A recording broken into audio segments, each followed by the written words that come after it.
the weather is just the weather. I read that this is actually connected to global warming because they think that probably the cooler air this summer in our area is connected to the melting of glaciers. So it's the fault of the bad guys. We're just going to say that. Big shout out to Wellington Water Watchers who are here. Big shout out to the Council of Canadians and everybody here who cares so much about water. Thank you so much for being here. I'm just going to say a few words. Well, I'll say more than a few words, but I then would much rather talk with you than talk at you, and that's why I've come down here. I can't go too much further apparently from the speakers. If it starts to rain, we're all going to move in here, okay? I'm just going to tell you that now. So what's the story? Well, the story, and I just finished a new book, came out a year ago, and so people say, where do you get your research? And that's not the problem for me. I'm on like dozens of listservs, and I read all this research coming in from all over the world. The problem is trying to sort through it and trying to somehow categorize it, right? Because there is now, when I first started doing work on water more than 25 years ago, there wasn't anywhere near the interest or the research, but suddenly there's an explosion of it. And in my opinion, the water issue is about 5 years behind the climate issue in terms of public consciousness. It's coming.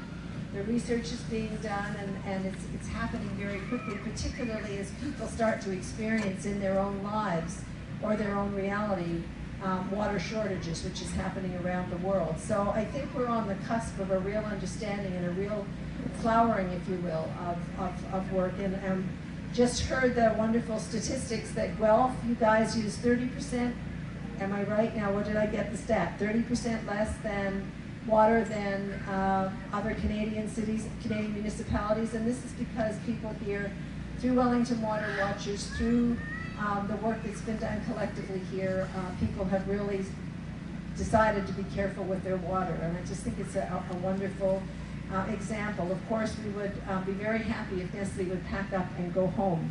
I just have to tell you a nice story about Nestle packing up and going home. We have a number of communities around the country, of course. Cities have become blue communities where they the city council says we're going to protect water as a human right, as a public service, but we're also going to promote public water over bottled water and phase out bottled water. Well, for the first time, we have communities outside of Canada that have become blue. The first of them is Bern, Switzerland, which is where Nestle is headquartered.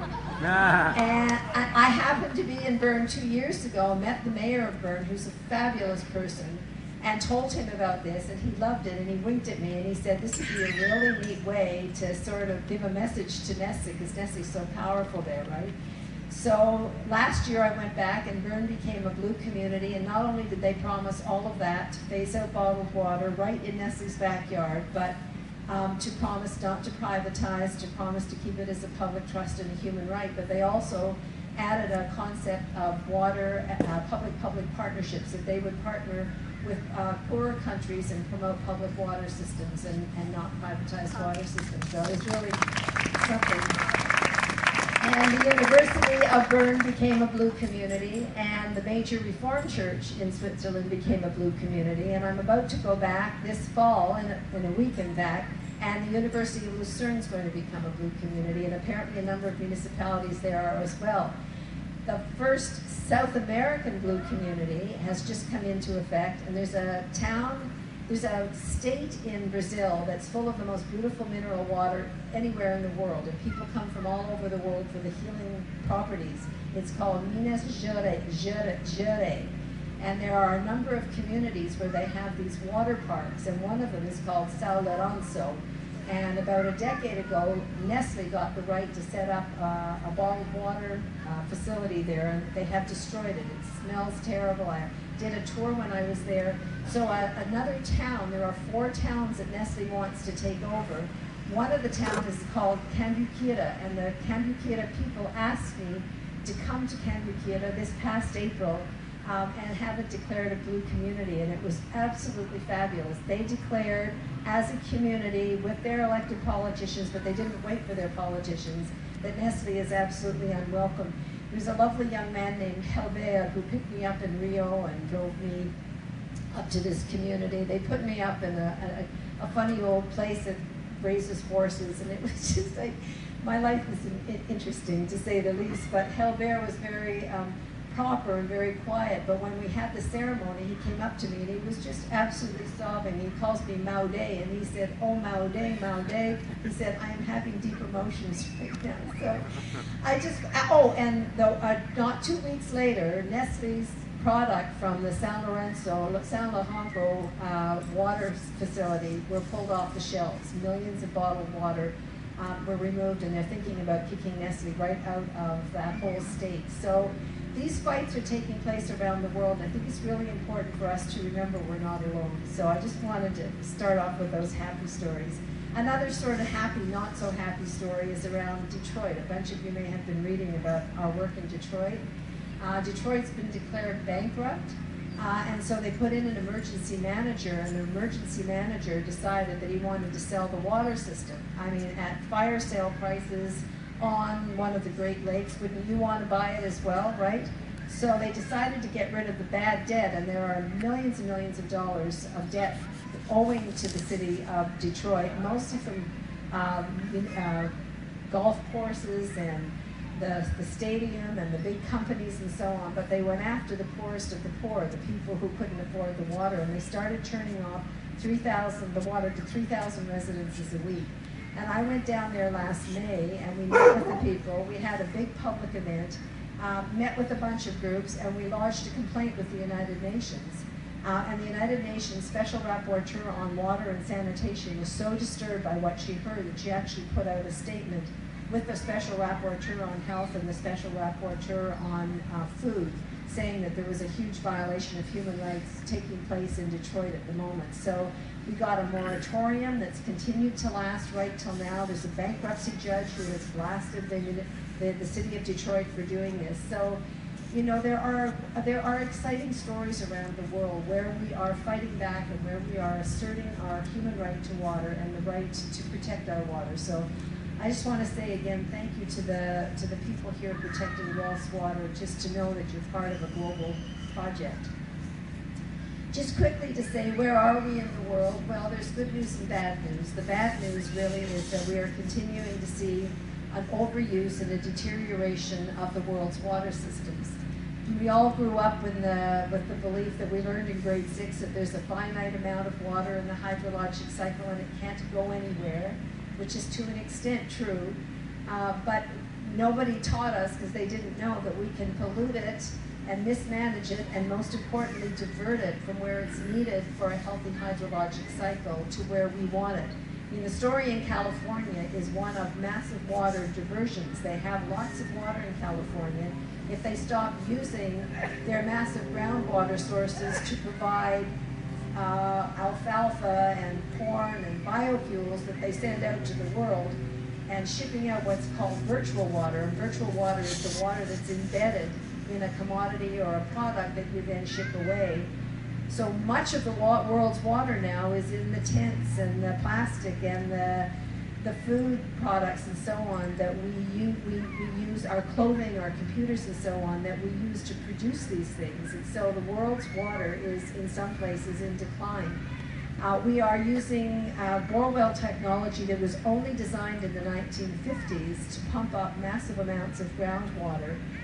The Ogallala Aquifer in the United States, that's that aquifer that goes down the spine of the U.S., goes down all the way to the Texas Panhandle, and which is why they stopped the first phase of the Keystone Pipeline, will be gone in our lifetime, says the U.S. Department of Agriculture, which is a pretty strong and unbelievable statement.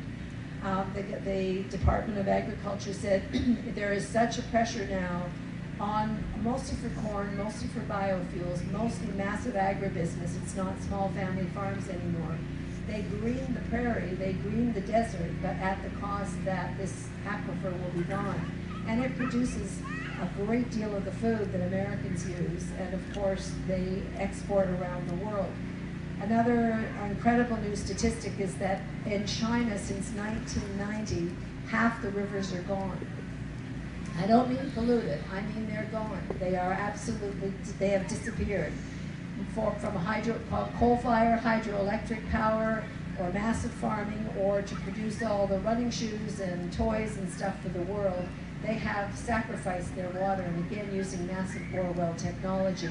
So this story repeats itself around the world, and we're not exempt here in Canada. In a recent study on groundwater takings around the world said that if the Great Lakes are being pumped as mercilessly as groundwater is being pumped around the world, the Great Lakes could be bone dry in 80 years. When I read that in a science journal, I thought, well, that'll be on the front page of every newspaper in North America, right, or certainly around the Great Lakes, but no.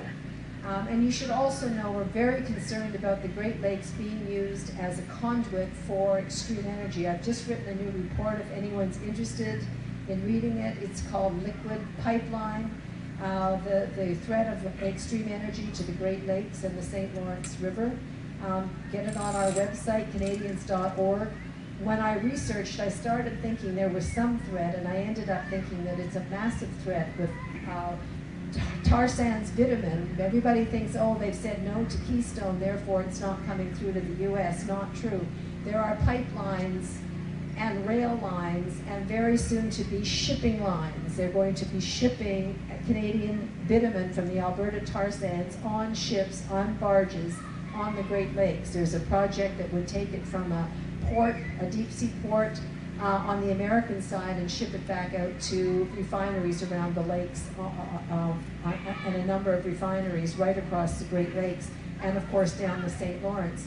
We're also really opposed to the Energy East pipeline, which is that pipeline which would go from, thank you, Hardisty, Alberta, all the way to New Brunswick, St. John, New Brunswick, which would pass through thousands of rivers and watersheds. We've done a report on that too, if you want to read about it. Very important that we stop it because it's almost exclusively for export for bitumen.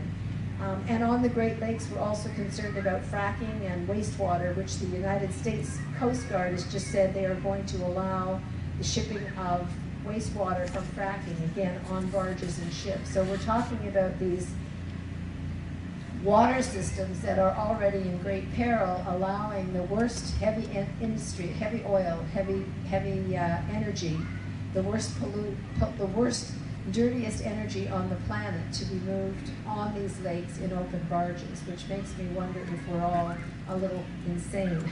It's that notion that there's this endless supply of water and it's okay, what I call the myth of abundance. And or, if that's not true, there's some technology out there that will fix it. So as we learn more about it, and as we are protecting water in ways that in new ways, in good ways, we need to understand that we are a planet that's running out. And the plan for the projection of 9 to 10 billion people and a growing more, quote, sophisticated urban lifestyle means that the demand on the declining water stocks are stark. If you see the statistics, the stats on demand go straight up and the stats on supply go straight down. So we have no time to lose, and in my opinion, the climate movement is missing half the story. They got half the story right, and that is runaway greenhouse gas emissions, and I'm totally not negating that in any way, shape, or form. But what we now know is that when you remove water from a watershed, when you divert it away, it changes the hydrologic cycle. It actually creates less rain. Brand new study from Leeds University in Great Britain says that they can actually now tabulate the loss of rain as the rainforest in the Amazon is being taken down. And they can actually show year by year that if they continue to take down the Amazon at the current rate, there will be a decline of rain in the region by a third. And guess what? Brazil is experiencing its first drought ever recorded. They've never had droughts in Brazil. They've got a lot of water in Brazil. You may remember when they had the World Cup there, that there were reports of water shortage in Sao Paulo. It's not water shortage, they're running out. They're running out of groundwater. There is an absolute crisis in Sao Paulo, and yet they're cutting down their Amazon, which is the area that keeps the rain coming. So we need to, in my opinion, we need to have an analysis that really understands that our destruction, displacement, and abuse of water is one of the huge causes of climate. Conversely, coming back and restoring watersheds, protecting watersheds, is one of the most important antidotes. So trying to put that together with the human issues, because of course if you have this reality and you have a growing number of poor in the world, you have a growing number of people who are doing without. And in spite of the Millennium Development Goals of the United Nations, we continue to see very little improvement on the provision of sanitation around the world, and very little improvement in the provision of water. The United Nations assesses how they're doing on the provision of water by how many pipes get put in, but that doesn't include whether the pipes are carrying water that you have to pay for and the community can't afford, or whether it's 5 kilometers away and you have to walk to get it, or whether it dries up on a regular basis, or whether the water coming out of it is clean. And by many reports that I have read, I think the situation is deteriorating. We certainly know, and this is confirmed by the United Nations, that more children die of waterborne disease than all other forms of violence, all forms of violence put together, including war. So this is the situation we face as we come into this new reality on dealing with the world water crisis. And here in Canada, where we're blessed with water, we should be, of course, taking incredible care of it. Instead, we have a 43-year-old National Water Act that's pathetically out of date. We have a government in Stephen Harper that has gutted every single freshwater legislation that we had. The Navigable Waters Protection Act, they gutted the Fisheries Act, they gutted the Environmental Assessment Act. Now, 99% of all rivers and lakes in Canada are totally unprotected by federal legislation. Anybody wants to put a pipeline carrying the most poison stuff on, under, or around most waterways can do it, and there's just nothing you can do about it. I remember standing in North Bay because this Energy East pipeline that we're fighting comes right behind North Bay because it's an existing gas pipeline. We stood in this state-of-the-art water treatment facility and we looked out over their lovely lake called Trout Lake, which provides all the water for the residents. And right behind it is the pipeline going through the woods. It's now carrying natural gas, but will be carrying bitumen from the tar sands, which is then laced with chemicals to make it move faster, because the stuff is like tar, it's like peanut butter. So to move it through, they have to lace it with chemicals, and then they ship the oil off and they take the chemicals back through a separate pipe, so the chemicals get to go back and forth between your community twice, right?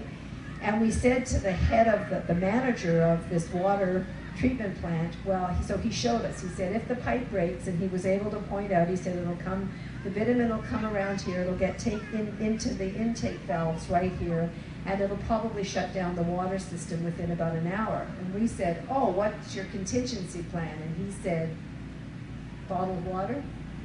That's the contingency plan that they have. So we are not prepared in this country for the potential crises that are coming, and we certainly have taken, Harper government has removed the protections that we've had in the past. Inadequate though they were, they're gone now, and that's partly been the beginning of the Idle No More movement, was very much in response to the omnibus bills and the destruction of these pieces of legislation. I don't think we're going to get the Harper government to change their mind on this, but I do think that we have to ask the opposition parties very specifically, would you reintroduce and re-regulate these water protection regulations? Would you bring back the protection of the Fisheries Act? Would you bring back the Environmental Assessment Act? When they killed the Canadian Environmental Assessment Act, 3,000 environmental assessments were gone, immediately shut down. So that means there are 3,000 projects that were being looked at to see if there was an environmental impact that are not being looked at anymore. So I'm very, very worried about it, and I will say one more worry, and then I'm going to talk about what I think we need to do. But one more worry is that we now are increasing the number of trade and investment agreements that give foreign corporations the right to challenge any government, for instance, that would try to reintroduce those laws. We already have Chapter 11 of the North American Free Trade Agreement, which gives American corporations the right to say, if you bring in any law that causes me to lose profit, I can sue you for compensation. There's a huge lawsuit at the moment, Chapter 11 lawsuit, against the government of Canada because Quebec has put a partial moratorium on fracking. We don't even have the ability to say, as a democratic people, we don't want fracking. We're being challenged. There was a case several years ago where an American pulp and paper company that was operating in Newfoundland actually left Newfoundland. They left the jobs, they left the pensions, nobody kicked them out. Then they turned around and they sued under NAFTA Chapter 11 for the water they left behind. They said, well, that's our water. And Danny Williams, who was the premier at the time, said, no, it's not. That's our water. You got to use it when you were, when you were operating and creating jobs. So you walked away and we can't find pensions for your workers. And you expect us to pay for the water? Do you know what the Harper government did? They didn't even go to a NAFTA panel to defend Newfoundland. They just turned around and gave them $130 million, which means we now have a precedent in Canada, which means you have it anywhere, because these precedents travel from country to country, where a foreign corporation operating in your country can actually claim to own the actual water it uses. This is a huge new reality when you think of what are called water grabs in the global south. In Africa, there's a land mass that's been bought up by foreign investors 3 times the size of Great Britain. And under these type of trade and investment agreements, they not only have the right to be there, they have the right to claim the land and the water itself. So this is a new phase, this is a new generation of trade agreements. Now we've got CETA, the Comprehensive Economic and Trade Agreement with Europe, which we're trying really hard to derail in Europe, because we can't derail it here. We finally have all sorts of European groups, unions, food sovereignty people, water people, everybody saying, wait a minute, why are we signing an agreement with North America? So they're not really worried about Canada. Now their governments are negotiating an agreement with the United States called TTIP. And they're very worried that American corporations are going to have the right to sue them. And we keep saying, even if you happen to keep that out of the European US agreement, if it's in the CETA, the Canadian one, all an American corporation has to do is sign up in Canada as a branch plant, and then they can sue you, right? So we've suddenly got a movement in Europe, and even Angela Merkel, the president of Germany, has come out saying, why would we do this? Why in a country where we have our own court system, would we allow a court system essentially to be set up for corporations? So I just want to warn us that I believe that what Harper has in mind is a permanent dismantling of these environmental infrastructures to allow non-stop extractive industries. They want to increase the tar sands 3-fold. They have huge new plans for coal and all sorts of mining. And if they can get these agreements, and the newest one they just announced with this agreement with China, which now gives Chinese state-owned oil companies the right to sue Canada if, for instance, the pipelines are stopped, because they could say, we invested in Canada with the promise these pipelines would be built. Now you've got all this stuff being created or produced in Alberta, and we can't move it out. So if I sound worried, I am really worried. I fear that what the Harper government, and we're nonpartisan. I just want to say that we maintain and retain the right to be furious with any government of any political stripe. So at the moment we're really angry with them, but I have lots of anger left for any other political party that behaves like this. But I do believe that the ideology that the Harper government has brought is slash and burn. Remove the scientists, remove the institutions that are protecting the Great Lakes, that are looking at ozone. I can name, there are dozens that have been shut down, and the funding's been cut for. Cut funding for the environmental groups and so on. Go after charitable status for those groups that have anything potentially negative to say about what you've done. And then make it permanent with these trade agreements that have these investor-state agreements. So our organization, the Council of Canadians, is fighting this across the board and have no intention of giving up. By the way, we never got charitable status. We never thought we could, and I always said we shouldn't even try, because one day some government's going to come along and try to remove all the charitable status designation for all groups, and sure enough it's happened. But it is a moment in our lives when we have to come together to fight for something really, really special. On the water issue, and I'm just going to end in a minute and want to talk with you rather than at you, I call for in my new book what I call a new water ethic. And that is that we have to put water and nature at the heart of all our policy and all our practice. And we have to stop thinking of these as extraneous things. I have watched where we have a Department of Trade, and we have a ministry or a Department of Agriculture, agribusiness, promoting agribusiness. And we have energy, we have other government officials working on energy. And then over here, maybe there's 2 or 3 scientists left, maybe or maybe not, who may be saying, but you don't understand the impact on water of this. It's never put into the center of the equation. If we had to ask the question, what's the impact on water of trade agreements like this CETA, I promise you we wouldn't be able to continue with it. For one thing, the 2 biggest water service companies in the world, Suez and Veolia, are European.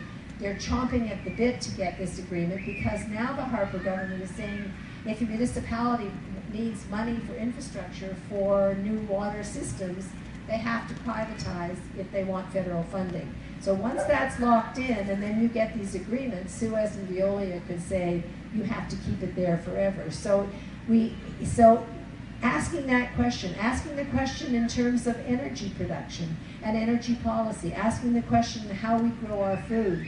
The biggest culprit in the destruction of the world's water is agribusiness. It's the way we use deep bore well technology to grow food, and that's what's being done in these land and water grabs. They're displacing millions of people who know how to dryland farm, who know how to farm with the drought and the water monsoon cycles, for instance, but we're just replacing it with the worst forms of agribusiness and agri-production that we have here in the West. So these are the issues that we have to deal with, and I think if we could say that water has to be central to all of our thinking, I believe we could turn things around really quickly.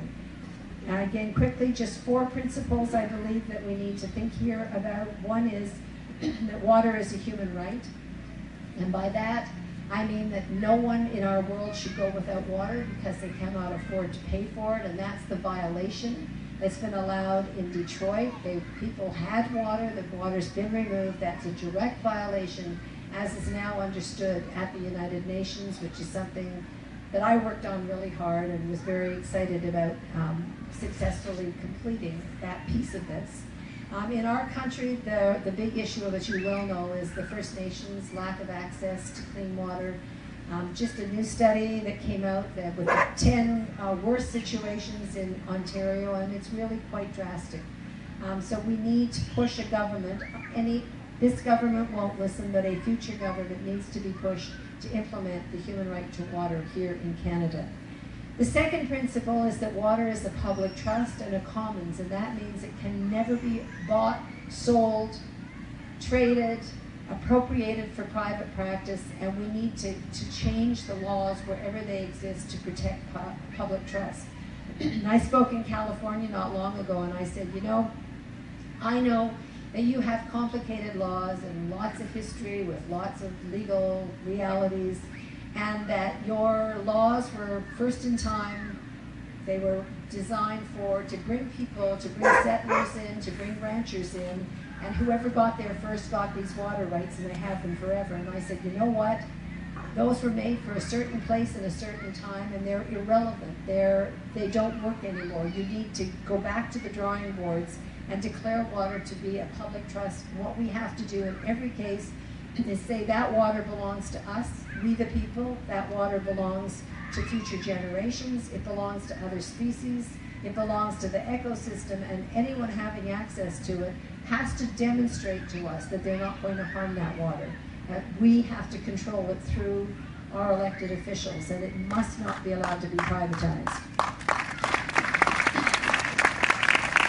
And by the way, the latest form of privatization is called water trading, where a license to access water is converted to property. Australia did that in 1994. Across the border, they said all the water licenses are now property, thinking, well, if you can sell the extra, then you'll conserve, and that'll be a good thing. Of course, it didn't work like that. The big conglomerates bought up the little farmers, and then the investors came in, and then the foreign investors came in, and the price of water went up so dramatically that a decade later, when there was that terrible drought crisis, the government of the day tried to buy back water for the Murray-Darling to save it. They couldn't afford it. The water was out of their hands. The price of water was out of their hands. Water was no longer a public good. It was no longer a public trust. Chile has gone water trading. Water trading is in existence in many U.S. Western states, and Alberta is now seriously looking at being the first province in Canada to move to water trading. So I just want to tell you that this is kind of the newest manifestation of privatization. The third principle is that water has rights too, and this basically asks us to think about water not in terms of what it does for us and what it is for us, but rather the needs water has for itself, that the water is needed for watersheds, and the most important thing we can do is to protect and restore those watersheds. And there are many wonderful examples around the world where communities are rainwater harvesting. One of my favorites is in Slovakia, where a wonderful man named Michael Kravsik, a scientist, has got a huge project involving thousands of people, and they are literally bringing back the rains, the health of the hydrologic cycle, by finding ways to retain rainwater harvesting and retain water through small dams, not big dams. They also put thousands of people, unemployed people, to work in this project. But there are stories like that around the world where we realize that some of the ancient technologies that our ancestors knew about are the very ones that we need to understand as well. And I'm deeply involved in a movement called the Rights of Nature, or the Rights of Mother Earth.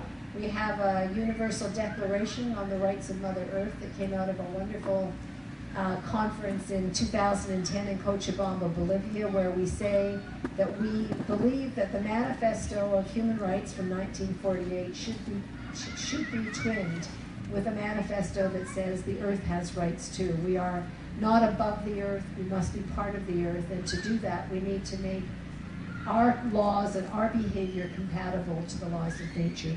And finally, I argue that the fourth principle is that water can teach us how to live together. And the concept here is that in a world where the demand is going straight up and the supply is going straight down, either we're going to see more conflict, violence, perhaps war, and we're already seeing water being used as a weapon of war. For instance, in Syria right now, many parts of the Middle East, water is a weapon of war. But also I argue that it's possible it could be the opposite, that if my grandfather was raised to hate your grandfather, and my father was raised to hate your father, and I'm raised to hate you, but wait a minute, we're both looking at this declining water system here and realizing that if we don't do something about it, it doesn't matter who wins this war between us because there won't be anything for anyone. Perhaps we can put aside those ancient grievances, and perhaps we can come together and see water as a means to peace. And there are, again, many examples around the world where people are coming together in watershed governance, giving up some sovereignty, giving up thinking that all those political boundaries are always the only ones, and moving forward with a vision that water can bring us together. It's kind of like the comet movies in Hollywood, where the comet's coming at the earth and all of a sudden everybody's differences don't matter because the world's going to blow up in 72 hours, and they send Tom Cruise or somebody up to blow the comet up. Well, we have a comet coming at us. It's called the global water crisis. And trust me, I decided, Naomi Klein calls her footnotes in her books her armor, and I thought that's a good term, you know. You don't want people to say, where in heaven's name did you get that? You must be making that up. I documented this. We are a planet in water crisis. And so we need to find a way to come together with more of us needing this water and demanding this water. We have to both protect, preserve, and restore the water systems while we find ways to more adequately, more justly share these water sources. Or we are going to see not only more people in the global south die, we are going to see more Detroits. We're going to see more and more cities where there isn't enough money for infrastructure because it's all been privatized, and in our country they've slashed corporate taxes so that we lose billions of dollars every single year in money that could be used, billions and other untold billion, well, not untold, about $185 billion are illegally locked up in offshore tax havens in this country, but the government won't go after it. That money would pay for every school, every public service, every water system that needs to be upgraded in this country. When you govern for the privilege of the elite, and you set free to drift and abandon the bottom third of your people, or maybe even the bottom half, and the water prices continue to go up, you have a recipe for disaster. It's not just Detroit. The austerity agenda in Europe has seen many, many cutoffs, thousands of people having their water and electricity cut off because they cannot afford these essential services. So this isn't something existing far away anymore. This is coming certainly at least to the United States, and I feel if we don't stop the trajectory here in Canada, it will be coming to a place near us. So I just want to close my talk, and I just love to talk to you as long as you want now. And we've got a mic, or you can ask a question, I'll repeat it or whatever. But just to say that Eleanor Roosevelt, who was a great heroine of mine, she was one of the drafters of the 1948 Universal Declaration on Human Rights. She said that the future belongs to those who believe in the beauty of their dream.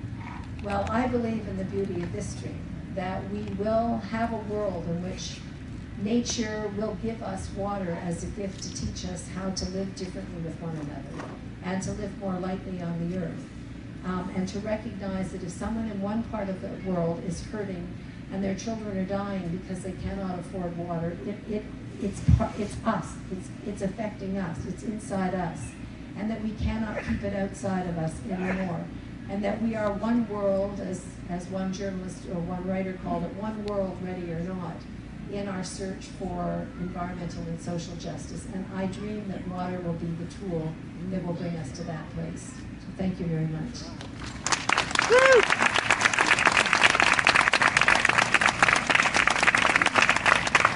And the rain held off. Yay.